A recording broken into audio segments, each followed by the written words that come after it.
정부가 무슬림 관광객 유치 등 새로운 시장 개척을 위해 할랄 사업 진행 계획을 밝혔습니다.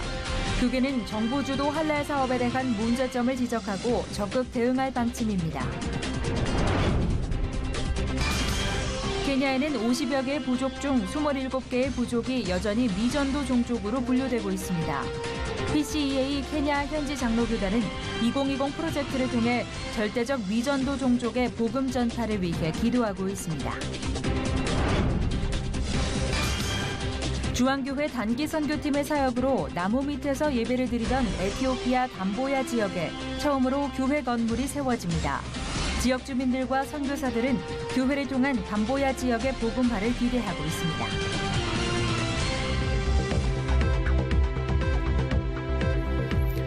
여러분 안녕하십니까? 문강원 목사입니다. 2030년에는 지구 대기 오염으로 6만 명이 조기 사망할 수 있다는 관측이 나왔습니다.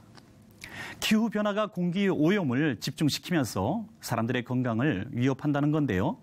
세계보건기구가 추정한 바에 따르면 대기 오염에 노출된 결과로 2012년에만 700만 명이 사망했다고 합니다.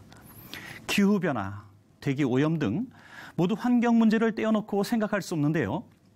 더 큰 경각심을 갖고 실질적인 실천 방안이 만들어져야겠습니다. 첫 순서로 교계 뉴스부터 전해드립니다. 정부가 17억 이슬람 시장을 목표로 경제적 수입을 창출하겠다는 계획을 밝혔습니다.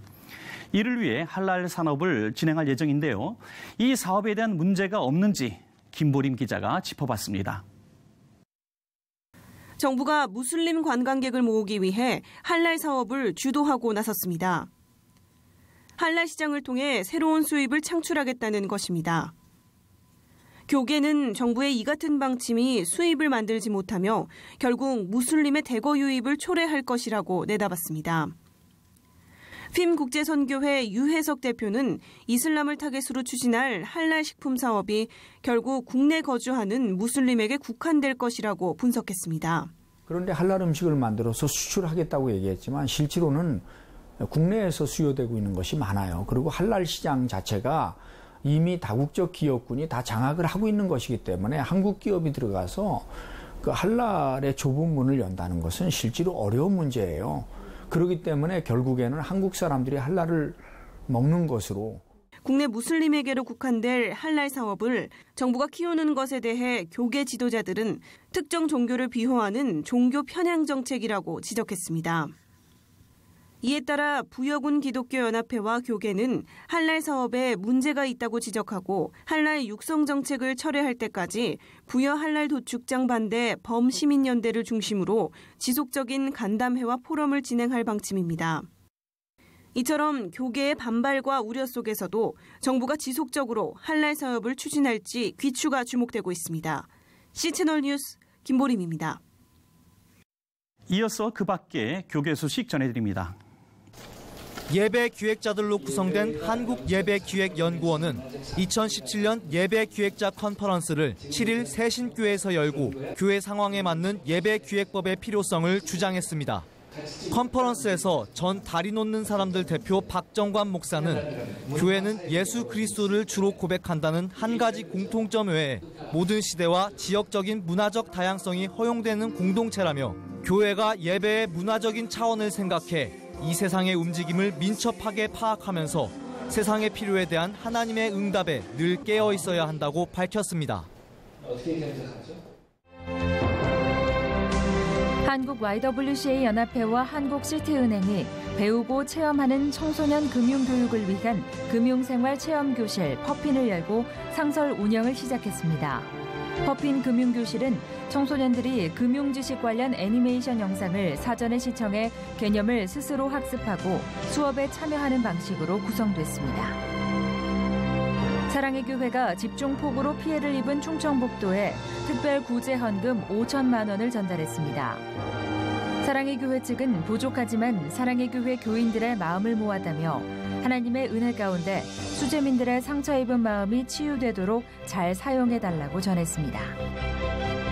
기독교 학교교육연구소가 기독교 학교 초임 교사들을 대상 기독교 학교 교육의 기초라는 주제로 아카데미를 진행합니다.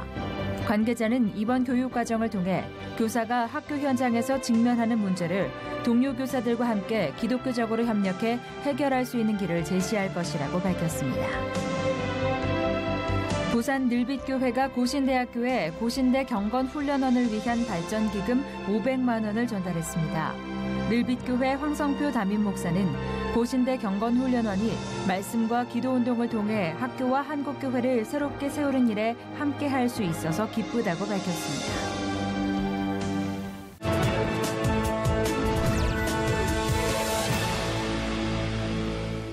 이번에는 나라 밖 소식입니다. 중국의 기독교인 수는 정부의 종교 통제에도 불구하고 머지않아 세계 1위가 될 것으로 예상하고 있습니다. 중국에서 중요한 전도의 장소로 활용되고 있는 곳이 바로 기독교 서점이라는데요. 중국에서 전해온 소식입니다.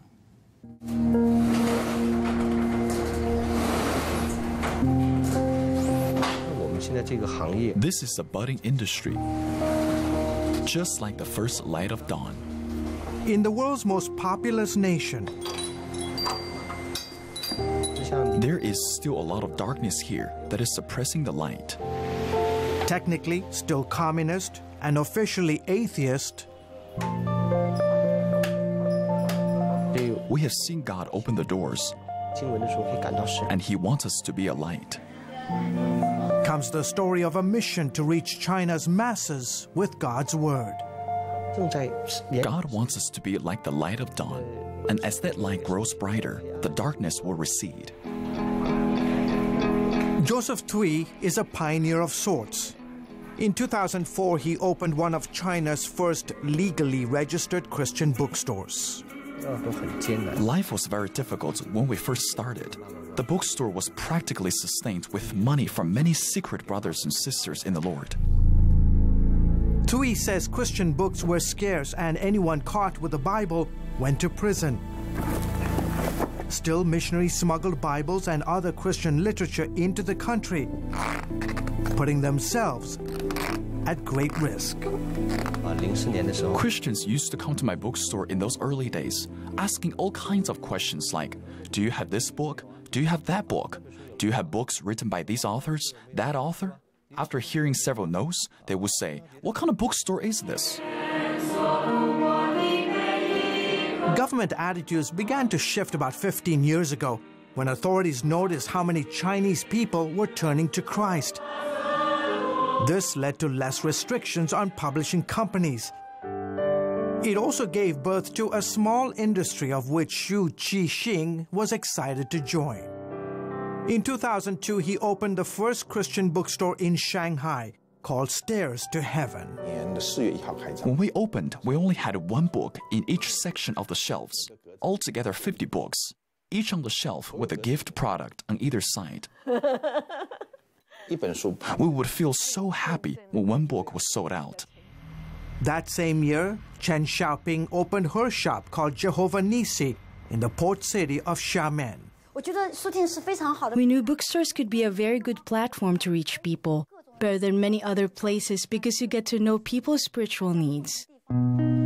Yue Gang also sensed a spiritual opening. He started small in the basement of his house and then in 2002 opened what is officially the first Christian bookstore in Beijing called Stream Bookstore.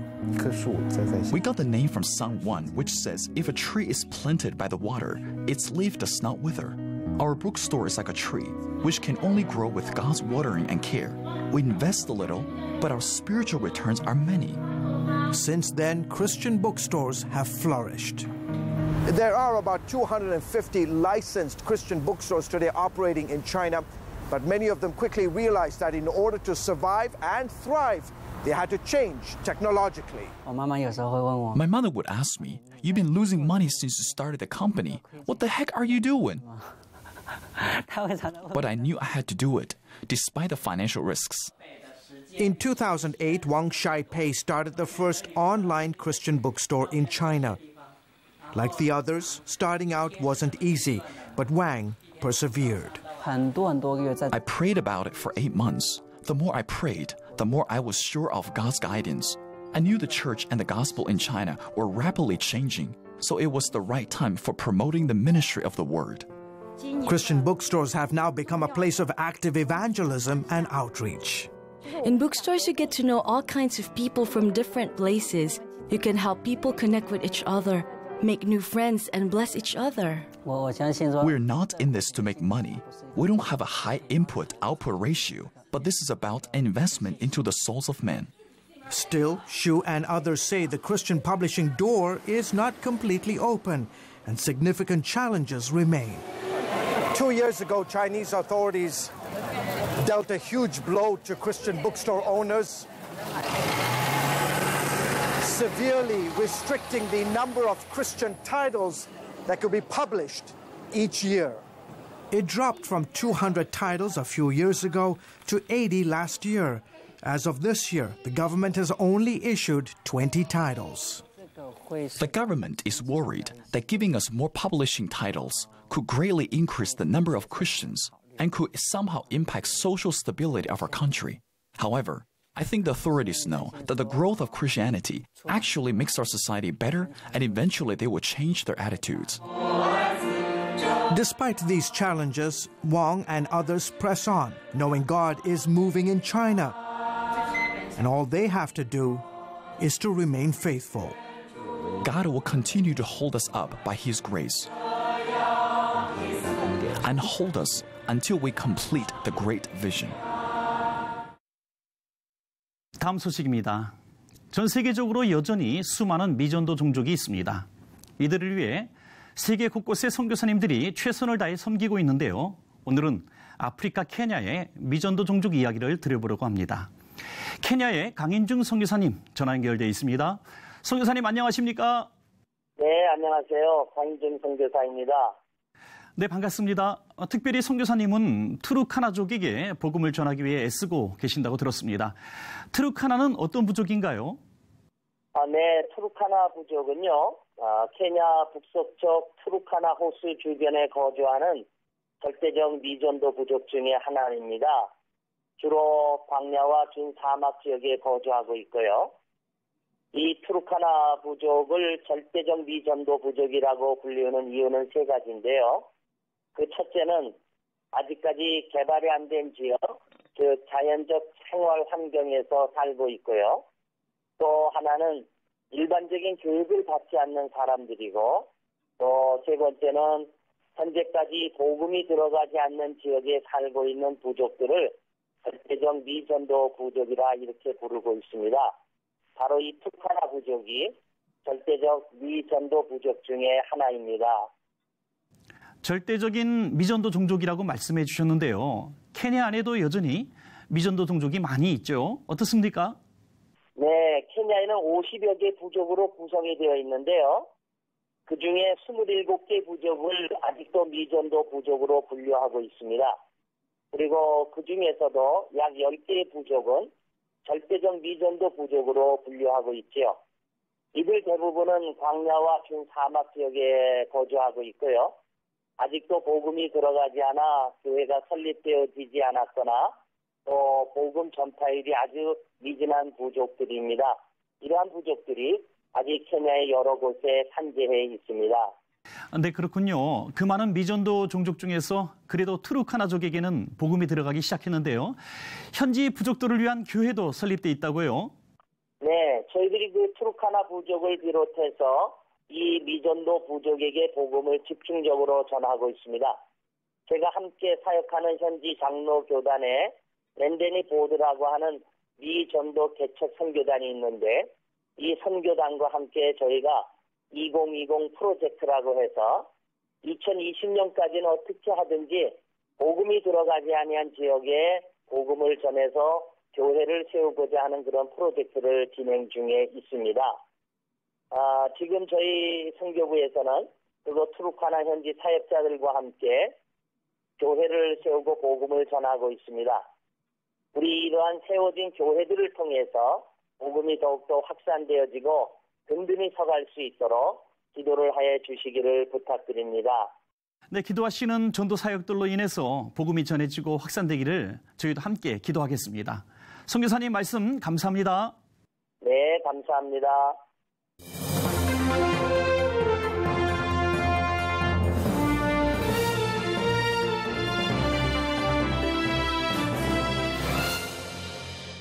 전 세계 곳곳의 선교 현장을 만나보는 시간입니다. 오늘은 부천주왕교회 박신철 목사님과 함께합니다. 목사님 안녕하십니까? 예, 안녕하세요. 네, 반갑습니다, 목사님. 반갑습니다. 여름이 되면 각 교회마다 아주 단기 선교팀들이 전 세계 선교 현장을 다니느라 활기찬데요. 예. 부천주왕교회는 어디를 다녀오셨습니까? 예, 저희는 이번에 좀 멀리 다녀왔습니다. 해마다 여름이면 동남아, 또 중국, 일본 등을 다녔었는데 이번에는 우리 주왕교회가 창립된 지 20주년 되어서 마음에 작정하고 아프리카 이디오피아, 담보야 지역을 다녀오게 되었습니다. 네. 이 담보야 지역은 김윤기 선교사님 목회하시는 그런 곳인데요. 김윤기 목사님은 에티오피아 한인교회를 담임하고 있으며 명성교회에서 세운 MCM 병원의 원목으로 활동 중에 계십니다. 네, 그렇군요. 네. 멀리 다녀오셨어요. 네. 이디오피아 하면은 우리들은 보통 6.25 참전국 또는 아디스 아바바 수도 이름 정도밖에 모르고 있는데요. 담보야라는 지역을 다녀오셨는데 좀 생소합니다. 어떤 곳인가요? 예, 담보야는 그 에티오피아 수도 아디스 아바바에서 차를 타고 한 이틀 정도 남쪽으로 달려가면 그곳에 있는 그런 곳입니다. 아주 낙후되었고 열악한 그런 곳이었는데요. 주로 한국에서 단기 선교팀에 가게 되면 아디스 아바바를 중심으로 해서 거기에서 사역하고 돌아옵니다. 그러나 저희는 마음에 작정하고 가기 때문에 차를 타고 이틀 정도 남쪽으로 달려갔습니다. 네. 예, 매우 열악한 곳이었고요. 아마 거기 있는 사람들 저희들을 외국인을 처음 보는 기회였을 것이고 저희들을 보면서 굉장히 신기했었어요. 그래서 뭐 피부도 만지고 와서 머리색도 만지고 이렇게 했었는데 그래도 감사한 것은 거기에도 한류어람이 불어서 저희들이 한국에 와서 왔다고 했을 때 너무 좋아했습니다. 네. 근데 우리 한국이 잘 산다는 것을 알고는 보는 그 모든 사람들이 저희를 보고 기범이 뭐니 돈을 달라고 그렇게 외치곤 했습니다. 네, 그렇군요. 에티오피아 그것도 깊이 담보야라는 지역까지 다녀오셨는데 네. 주로 어떤 사역을 하셨습니까? 저희가 준비해서 갔던 사역은 그 어린이 중심의 사역이었습니다. 특히 이제 5개 영역으로 나누었었는데요. 복음 팔찌, 또 게임, 또 태권도, 뭐 인형극, 찬양 이렇게 영역으로 나누어서 섹션을 나누어서 한 그룹에 20명에서 30명씩 정하고 저희들이 돌면서 복음을 열심히 전했었습니다. 네네. 모든 게임, 모든 프로그램이 그 예수님을 향하고 있었기 때문에 특히 복음 팔찌를 통해서 복음이 전거될 때 네. 아이들이 말도 잘 통하지 않지만 그 복음을 듣고 눈물을 흘리며 예수님을 구주로 영접하는 것을 보면서 다시 한번 복음은 강력하다고 하는 것을 느끼고 이렇게 돌아올 수 있었습니다. 네, 그렇군요. 보통 사람들은 가보지 못한 곳, 또 생소한 곳일 텐데요. 직접 가셔서 에티오피아의 담보야 사람들을 이렇게 만나보시고 또 그들의 사는 모습도 보셨는데 어떤 느낌을 받으셨습니까? 네, 아주 열악한 그런 곳이었고요. 특히 이 지역은 학교가 없다 보니까 아이들이 그 교육을 받지 못해서 문맹률이 아주 높았습니다. 그리고 네네. 학교를 통해서 질서에 대한 교육을 받지 못했기 때문에 굉장히 무지를 썼었고요. 특히 좀 안타까운 것은 저희들이 많은 것을 준비하고 갔었는데 그 아이들이 질서를 지키지 못해서 많은 것을 전해주지 못하고 와서 너무 아쉬운 마음이 이렇게 들기는 사실입니다. 특히 이제 저도 굉장히 가난한 그런 지역에 이렇게 어릴 때 시골 깡촌 이렇게 출신 목사이라서 어릴 때 못 먹고 자란 그런 기억이 있는데 그러니까 이곳은 교육이 제대로 이루어지지 않다 보니까 그 가난이 대물림되는 걸 보면서 이걸 어떻게 하나 고민하면서 오직 복음밖에 없다고 생각하고 저와 함께 갔던 그 23명의 사람들이 짧은 일주일 기간 동안 그들에게 복음의 능력을 전달하기 위해서 최선을 다하면서 땀 흘렸던 기억이 지금도 새록새록 떠오릅니다. 그렇군요. 네. 참으로 다양한 체험들을 하셨는데요. 네. 그중에 하나 꼭 한 가지 인상 깊은 거 밝히고 싶다면 어떤 점이 있습니까? 많은 것이 있지만 그 가운데 하나만 소개한다고 한다면 제가 이제 한인교회에 가서 이렇게 집회를 인도하게 되었습니다. 설교를 마치고 내려왔는데 한 시니어 선교사님 가정에 뛰어와서는 저에게 하시는 말씀이 목사님 오늘 말씀에 대한 은혜를 너무 많이 받았다고. 근데 실제 오늘 이 말씀은 여기 있는 모든 선교사에 드려야 할 말씀이라고 목사님 다음에 기회가 되면 꼭 오셔서 이 말씀을 다시 한번 전달해 달라고 그런 부탁을 받고 제가 깨닫게 되어진 것은 선교사님이 한국에서 파송받아 20년 또 이렇게 15년 떨어져 있다 보면 사역은 이루어지는데 네네. 계속되는 영적인 은혜의 공급이 없다 보니까 이분들이 영적으로 메말라가는 걸 보면서 다음에 올 때는 더 준비해서 이분들을 진짜 돕는 것이 선교에 대한 사역이라 깨닫고 돌아오면서 그분들을 돌아와서도 계속 온 교회 함께 품고 기도하고 있는 중입니다. 그렇군요. 목사님이 가장 인상 깊었고 또 경험하신 이 말씀 중에서 꼭 나누고 싶은 이야기가 바로 그런 말씀인 것 같아요. 네. 현지 선교사님들을 위로하고 재충전하는 이런 메시지 또 위로 사역을 말씀해 주셨는데 그러다 보니까 그곳의 교회들의 상황이 또 궁금해집니다. 어떻습니까? 네, 이제 저희들이 갔던 그 지역은 담보야 또 곤제보 남쪽 지역이었는데 김윤기 목사님이 사역하고 돌보고 있는 교회가 현지 한 15교회 정도 됩니다. 근데 참으로 안타까운 것은 이게 나무 밑 교회입니다. 네. 나무 밑에서 교회를 드리는데 에티오피아는 우기와 근기가 분명하게 구분되어 있습니다.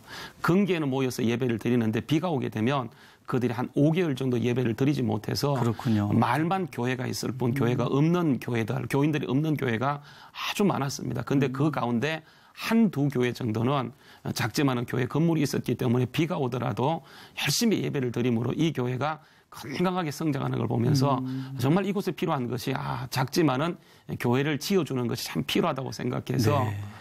교회 건축이 절실하게 느껴져서 저희들이 가지고 갔던 그 선교비를 아껴서 한 2교회를 건축할 수 있는 건축 헌금을 하고 돌아왔습니다. 네, 아주 큰 나눔을 하고 오셨는데요. 네. 우리 주한교회 성도님들 굉장히 보람이 컸을 텐데요. 어떻습니까? 예. 이제 교인들이 가서 거기에서 문화적 충격 때문에 굉장히 힘들어하는 모습이 역력했습니다. 타임머신 타고 한 20년, 30년, 40년 전으로 돌아갔던 그런 느낌 때문에 처음에는 문화적 충격이 있었지만 그러나 저희들이 간 목적이 선교이기 때문에 교인들이 기도하는 것에 힘을 힘입어서 한 가지 풀어내며 사역하게 될 때 그들이 우리를 맞이하면서 아주 맑은 눈동자로 이 사역에 동참하는 걸 보면서 그들을 통해서 우리가 오히려 은혜 받는 네. 그런 기회가 되었습니다. 그리고 네. 돌아와서 이것을 교우들과 함께 나누었을 때 우리 교인들이 그곳을 품고 기도하면서 다음에 또 갈 수 있으면 좋겠다는 그런 마음의 확약을 받는 걸 보면서 역시 선교는 하나님의 선교이며 하나님이 이것을 기뻐한다고 하는 것을 다시 한번 느끼게 되었습니다. 네, 목사님 말씀대로 우리 선교라고 하는 것은 참 우리가 뭔가 베풀러 가는 것이 아니라 우리가 받아갖고 오는 것 같습니다. 네. 목사님 말씀대로. 자, 에티오피아의 담보야. 우리 시청자들이 굉장히 생소한 곳인데요. 직접 다녀오신 분으로서 우리가 그곳을 위해서 기도한다면 어떤 기도 제목 갖고 기도해야 되겠습니까?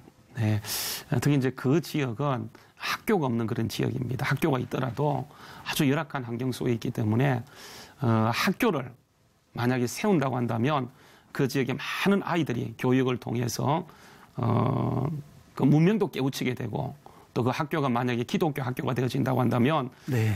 복음을 전감으로 인해서 더 효과적인 복음의 놀라운 역사가 있을 거라 생각하고 다음에 기회가 된다고 한다면 교회만 짓는 것이 아니고 학교도 한번 이렇게 했으면 좋겠다는 생각이 들었습니다. 네, 그렇군요. 이번에 참 단기 선교를 통해서 큰 은혜를 끼치고 또 은혜도 받고 오셨는데요. 저희들도 계속해서 에티오피아 담보야 지역을 위해서 기도하며 그곳에 하나님 나라가 확장되어지고 큰 부흥의 역사가 일어나도록 기도하겠습니다. 목사님 감사합니다. 예, 감사합니다.